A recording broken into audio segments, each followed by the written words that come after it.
안녕하세요. 오늘은 생닭가슴살을 이제 비교를 해볼 거예요.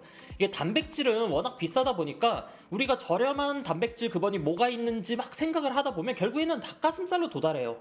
근데 이 닭가슴살도 닭가슴살마다 조금씩 급이 있어요. 급이 있어서 어떤 닭가슴살을 구매를 하면 더 좋은지, 그리고 내가 어떻게 먹을 때 어떤 닭가슴살을 구매를 하는 게 더 좋은지 제가 이거를 다 정리를 했어요. 일단은 여러분들한테 좀 말씀을 드리는데 제가 국산 가공식품 평가를 하지 않아요. 그러니까 닭가슴살 가공품들 이런 것들은 제가 평가를 하지 않습니다. 그래서 오늘 비교할 거는 생 닭가슴살만 평가를 할 거예요. 그러니까 냉장 닭가슴살, 냉동 닭가슴살 여기에서도 급이 있어요. 그래서 이거를 평가해 볼 건데 그래도 가공식품, 뭐 닭가슴살 가공식품 이거에 대해서 그래도 제가 살짝은 언급을 해보면 일단은 당연히 냉장이나 냉동 닭가슴살 얘들을 가장 좋은 티어라고 생각을 해요. 그리고 닭가슴살 가공품인데 좀 원물이 남아있는 애들이 있잖아요. 그러니까 예를 들어 뭐 수비드 닭가슴살, 뭐 훈제 닭가슴살, 그래서 닭가슴살 모형, 그러니까 원형이 남아있는 애들, 얘네들을 그나마 좀 괜찮은 애들이라고 생각을 해요. 그리고 닭가슴살을 갈아버린 애들, 닭가슴살을 갈아서 만든 가공품들은 제가 별로 좋아하지는 않아요. 여기서부터는 이제 별로 좀 추천을 하지는 않고, 그 다음에 닭가슴살을 가르거나 다져서 그 다음에 또 뭐 다른 재료들이랑 섞은 것들도 이것도 그렇게까지 추천을 하지는 않아요.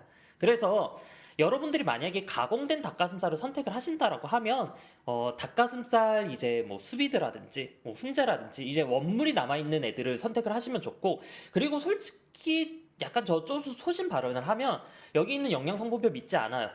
그 다음에 그 원재료 양이라든지 이런 것들 조금은 완벽하게 믿지는 않아요. 솔직히 말해서 그 플러스 마이너스 20%까지는 봐줘요. 그러다 보니까 그리고 좀 과하게 측정이 되는 경우들도 있고, 그러면 제가 한 덩어리에 그냥 단백질 23g, 한 25g 정도 되어 있구나, 저는 그렇게 그냥 넘겨요.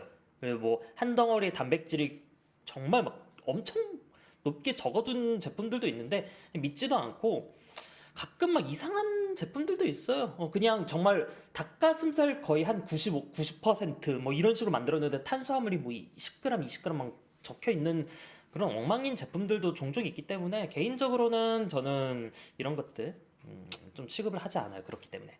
그래서 우리가 냉동 닭가슴살이나 냉장 닭가슴살을 선택을 하는 이유가 뭐예요? 아까도 말했듯이 가격이 저렴해서예요. 근데 여러분들이 그러면 막 궁금해하실 거예요. 보충제가 저렴한지, 아니면 뭐 냉장 닭가슴살이 저렴한지, 아니면 그냥 진짜 가공된 닭가슴살 이런 애들이 저렴한지. 그래서 제가 요거를 정리를 했어요. 옛날에는 생 닭가슴살이 단백질 보충제보다 무조건 저렴했었어요. 근데 단백질 보충제가 가격이 확 올랐죠. 임팩트 웨이 프로틴이 지금 뭐 12만 원 하는데 옛날에는 뭐 7만 원이었죠. 근데도 생 닭가슴살도 좀 오르긴 했어요. 아니, 솔직히 말해서 임팩트 웨이 프로틴이랑 임팩트 아이솔레이트는 옛날에는 생 닭가슴살이랑 진짜 비비는 애들이었어요. 비비는 애들이었고, 지금 같은 경우에는 좀 여러분들이 가공된 닭가슴살을 선택을 하신다라고 하면 좀 가격대가 어느 정도 있는 보충제들이랑 비벼요. 걔네들이랑 이제 거의 동급이고, 그 다음에 제가 아까도 계속 얘기를 했듯이 우리나라에서 닭가슴살을 선택하는 이유가 뭐예요? 저렴하기 때문이에요. 돼지고기 가격대면 보통 이제 뭐 신타식스라든지 옵티마 하이드로웨이라든지 이런 애들이고, 솔직히 뭐 소고기나 이제 뭐 한우 같은 경우에는 언급을 하기도 좀 힘들죠. 걔들 같은 경우에는 언급하기도 힘들고, 그리고 여러분들이 뭐 단백질 음료가 요즘 저렴하다, 뭐 닭가슴살이나 가공 닭가슴살 사는 것보다 뭐 단백질 음료 사는 게 낫다라고 지금 그러니까 막 간혹 생각을 하시는 분들 종종 계시는데, 그거 같은 경우에는 지금 여기 적혀 있는 단백질, 제가 이렇게 이제 만들었는데, 단백질 이제 가격 보시면 1g당 31.9, 34.5 뭐 이런 식으로 지금 적혀 있는데, 단백질 음료 같은 경우에는 100원대예요. 굉장히 비싸요. 굉장히 비싼 애들이라서 여러분들이 걔네들은 가성비보다는 사실상 편의성 때문에 선택을 하신다라고 보시면 됩니다. 그럼 여러분들이 또 하나 이제 딜레마에 설 거예요. 아까 전에 차트 보니까 보충제도 저렴한데 그러면 동면 중에 제가 닭가슴살을 선택하는 게 좋을까요? 아니면 보충제를 선택을 하는 게 좋을까요? 근데 제가 보충제 같은 경우에는 하루 3스쿱 넘게는 먹지 말라고 해요. 그러니까 솔직히 말해서 성분상에서는 문제는 없어요. 근데 세 스쿱을 초과해서 먹는다라고 하면 그게 뭘 의미를 하냐면 내가 식사를 통해서 섭취하는 단백질, 그러니까 내가 식단이 지금 안 좋다라는 거예요. 그러니까 식습관이 별로라는 거예요. 그러니까 솔직히 말해서 보충제는 단백질을 섭취하기 위한 거예요. 근데 그 외에 다른 영양소, 그러니까 그 외에 다른 영양 성분들, 뭐 탄수화물이라든지 뭐 비타민이라든지 이런 뭐 섬유질이라든지 이런 애들 전체적인 식사 퀄리티가 떨어져요. 보충제를 너무 많이 먹는다라는 거는. 음.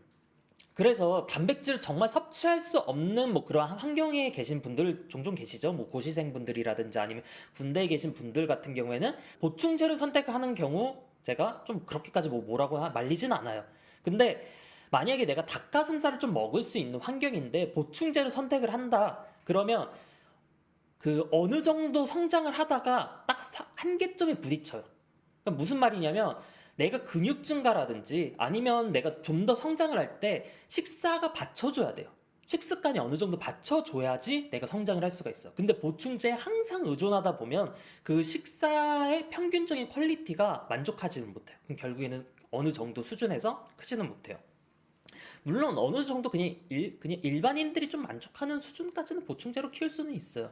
그리고 왜 닭가슴살인가에서 동면중님 그러면 뭐 돼지고기 후지라든지 아니면 돼지고기 뒷다리살이라든지 뭐 아니면 다른 육류 그런 애들은 뭐 좀 안 되나요? 라고 봤을 때 일단 닭가슴살 자체는 변수가 적어요. 왜냐하면 닭가슴살은 지방 자체가 적어요. 근데 일반적인 또 돼지고기 목살이라든지 아니면 뭐 소고기라든지 이런 애들은 뭐 고기의 퀄리티라든지 어떻게 도축 도정을 했느냐에 따라서 그 지방이 함량이 달라져요. 그리고 요리할 때 어떻게 요리하느냐에 따라서도 그 지방 함량이 달라져요. 그러니까 제가 최근에 목살을 샀는데 지방이 굉장히 두껍게 껴있는 거예요. 그러면 결국에는 이거를 눈물을 머금고 잘라내야 돼. 왜냐면 지방이 생각보다 되게 많단 말이에요. 그러니까 제가 목살 한 덩어리를 계량을 해봤어요. 한 120g에서 한 130g 정도 나오는 거야. 근데 이 지방이 20g 정도나 돼요. 물론 이 순수 지방 함량은 아니에요. 순수 지방 함량은 아닌데 결국엔 지방이 차지하는 비율이 너무 높다 보니까 그거를 잘라내고 먹을 수밖에 없었어요. 근데 닭가슴살 같은 경우에는 일반적으로 그냥 다 똑같죠. 똑같죠. 그렇기 때문에 닭가슴살이 좀 변수가 적어요. 변수가 적어서 좀 우리가 선택을 할 때 좋죠. 자, 어떻게 보면 오늘 핵심 내용이에요. 닭가슴살 티어인데 지금 여기 보시면 일단 냉동보다 냉장을 조금 더 티어를 높게 줬어요. 물론 거의 그냥 A 해서 별로 그렇게까지 차이는 안 나요. 그리고 솔직히 말해서 A나 B나 그렇게까지 뭐 크게 차이는 없어요. 여기 보시면 왜 A냐, 왜 B냐 라고 봤을 때 무항생제 같은 경우에는 그냥 어떻게 보면 선택사항이에요. 그래서 그냥 여러분들이 고르실 때 좀 고려사항이고 근데 B랑 C랑은 조금 차이는 있어요. 뭐냐면 B 같은 경우에는 급속 냉동이고 C는 그냥 냉동이에요. 그러다 보니까 내가 그냥 뭐 요리해서 먹을 때라든지 그럴 때 굉장히 그 C는 퍽퍽해요. 이게 녹였을 때 육즙도 확 빠져버려서 굉장히 그 질겨져요. 그러면 C는 어떻게 해서 먹어야 되냐면 얘를 결을 다 찢어서 뭔가 좀 수분기 있는 음식이랑 같이 먹어야지 안 그러면 얘는 진짜 뭐 껌 씹는 느낌으로 먹을 수밖에 없어요. 제가 D나 E 같은 경우에는 거의 취급을 하진 않아요. 그러니까 D나 E 같은 경우에는 닭가슴살 제품을 보면 어디서 도축을 했는지 표시가 되게끔 되어 있어요. 뭐 하림, 올품, 뭐 체리브로, 마니커, 이 뭐 동우팜 이런 데서 이제 어디서 도축을 했는지 표시가 되게 되어 있는데 인터넷으로 봤는데 이게 표시가 안 되어 있어. 그 말은 무엇이냐? 그냥 그 때에 따라서 갖고 오는 거예요. 그러면 이거는 품질 퀄리티라든지 그러니까 퀄리티 컨트롤에서 조금 안 좋긴 해요.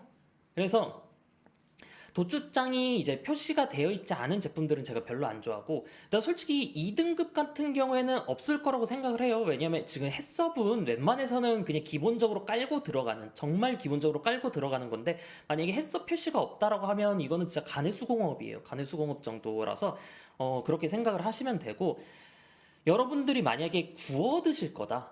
구워 드실 거다라고 하면 냉장을 선택을 하시면 되고, 그 다음에 좀 요리를 해서 먹을 거다라고 생각을 하시면, 그러니까 요리를 해서 먹을 거다라고 하면 웬만해서 냉장을 선택을 하시면 좋아요. 구워 드실 거다라고 하면. 그리고 내가 얘를 좀 삶아서 어떻게 좀 요리를 할 거다라고 하면 급속 냉동도 괜찮긴 해요. 괜찮긴 하고, 수비드를 할 거다 했을 때도 급속 냉동도 괜찮아요. 여러분들이 냉동 제품을 선택을 하는 거는, 냉장 같은 경우에는 유통기한이 있잖아요. 고기가 이제 상할 수도 있고. 그래서 내가 하루나 아니면 일주일에 얼마큼 소비할 건지를 고려를 해서 그냥 좀 벌크로 사는 것도 나쁘진 않아요. 진짜 냉장이랑 냉동급이 차이가 굉장히 커요. 그리고 급속 냉동 제품을 선택을 할 때는 제조사랑 도축장이랑 그 다음에 제조사랑 좀 같은 거를 선택을 하시면 좋아요. 이제 조금 몇 가지 볼 건데, 이게 제가 동면 중에 운동 도우미에 다 이거를 이게 비교를 해놨어요. 다 비교를 해놔서 이제 100g당 얼마인지, 배송비가 얼마인지, 그 다음에 이제 뭐 A 등급, 아까 B 등급 뭐 이런 것들이 뭐 어떻게 있는지 쫙 비교를 해서 정리를 해놔서 여러분들이 구매를 할 때 조금 더 좋은 선택을 하실 수 있도록 제가 이렇게 정리를 해놨고, 개인적으로 뭐 그러니까 닭가슴살 급속냉동 제품들 같은 경우에 요런 거 이제 이마트에서 파는 거, 이거 굉장히 저렴하죠.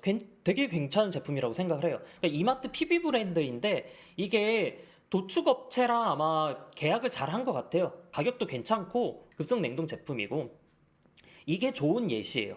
나쁜 예시가 뭐냐? 여러분들이 그냥 아무 생각 없이 막 제품 구매를 한다라고 하면, 지금 이거 공곰 닭가슴살 뭐 냉장이긴 한데 지금 얼마예요? 100g당 거의 1,600원 하죠. 그러니까 굉장히 비싸게 구매를 할 수도 있어요.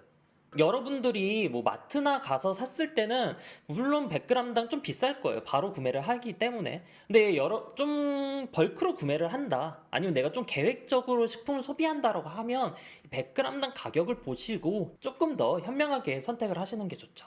오늘 닭가슴살 비교를 해봤고요. 여러분들이 닭가슴살을 드신다라고 해서 꼭 닭가슴살에 매몰될 필요는 없어요. 만약에 내가 금전적으로 좀 여유가 있다라고 했을 경우에는, 그리고 또 내가 노동력이 좀 소비를 할 수 있다, 내가 요리해서 먹을 수 있다라고 하면 돼지고기 안심도 괜찮고, 그리고 소고기 부채살도 괜찮아요. 그러니까 지방에 좀 여유가 있다라고 하면 다양한 식품들을 선택을 해도 좋습니다. 오늘 영상은 여기까지. 똥빠.